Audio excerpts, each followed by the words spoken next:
Bonjour, dans la vidéo d'aujourd'hui, on va parler de la combinaison des pièces de monnaie canadiennes. Premièrement, on va voir une petite révision de la valeur des pièces de monnaie. Donc, à votre gauche, vous avez une série de pièces de monnaie du 2$ au 5 cents.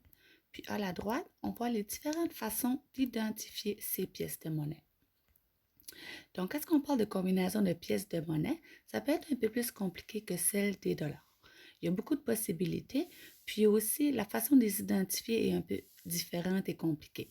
Donc, on va en avoir quelques-unes aujourd'hui. Quand on parle de la combinaison pour le 5 cents, la combinaison du 5 cents est plus ou moins possible. Parce que le 5 cents est la pièce qui détient la valeur la plus petite.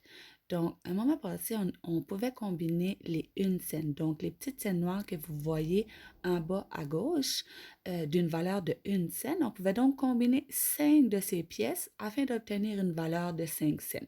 Au jour d'aujourd'hui, les pièces sont de plus en plus rares. Donc, si on continue avec le 10 cents, pour obtenir une valeur de 10 cents, on a la possibilité de combiner deux 5 cents, ce qui nous donne le 10 cents. Pour continuer, on va parler du 25 cents. Pour ce qui en est du... Excusez-moi. Pour ce qui en est du 25 cents, on peut combiner un 10 cents, un autre 10 cents, ce qui nous apporte à 20 cents, puis un autre 5 cents, ce qui nous amène à 25 cents. Une autre possibilité aussi est de prendre un 10 cents avec un 5 cents qui nous apporte à 15 cents, un autre 5 cents qui nous apporte à 20 cents. Donc, on a besoin d'ajouter un autre 5 cents pour nous rendre à notre 25 cents. Troisièmement, on peut aussi combiner 1, 2, 3, 4 et 5 cents afin d'obtenir notre 25 cents. Donc, maintenant, si on parle du 1$, pour le 1$ ou la pièce, comme on dit, on peut combiner 4 pièces de 25 cents. Donc, ce qui va nous donner une valeur de 1$. On peut aussi combiner un 25 cents avec un 5 cents, ce qui nous rend à 30 cents, un autre 10 cents qui nous rend à 40, un autre qui nous rend à 50, 60, 70, puis on rajoute un 5 cents pour se rendre à 75 cents. Maintenant, on a deux possibilités. À 75 cents, on a l'option d'ajouter un 25 cents, ce qui nous apporte à 1$, ou on peut aussi ajouter deux 10 cents, puis un 5 cents, qui nous donne aussi une valeur de 25 cents, qui nous apporte au dollar. On peut aussi combiner 1, 2, 3, 4, 5, 6, 7, 8, 9, 10 cents, ce qui nous donne une valeur de 1$ aussi.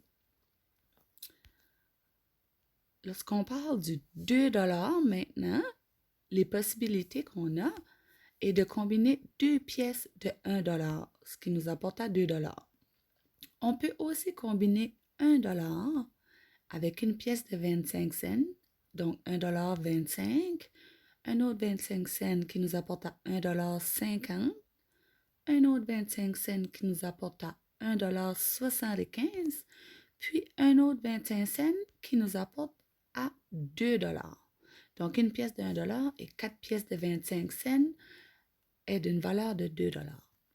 On peut aussi combiner le dollar avec un 25 cents donne 1,25$, 1,50$, 1,60$, 1,70$, 1,80$, 1,90$, 1,95$ si on ajoute un 5 cents, puis on arrive à 2$ maintenant avec un autre 5 cents.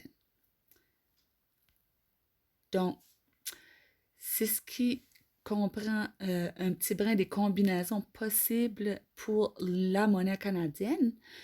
J'ai toujours possibilité de réviser la vidéo si jamais vous avez besoin d'un peu plus de temps afin de reconnaître les valeurs et autres choses.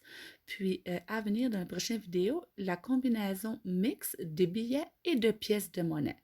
Merci beaucoup.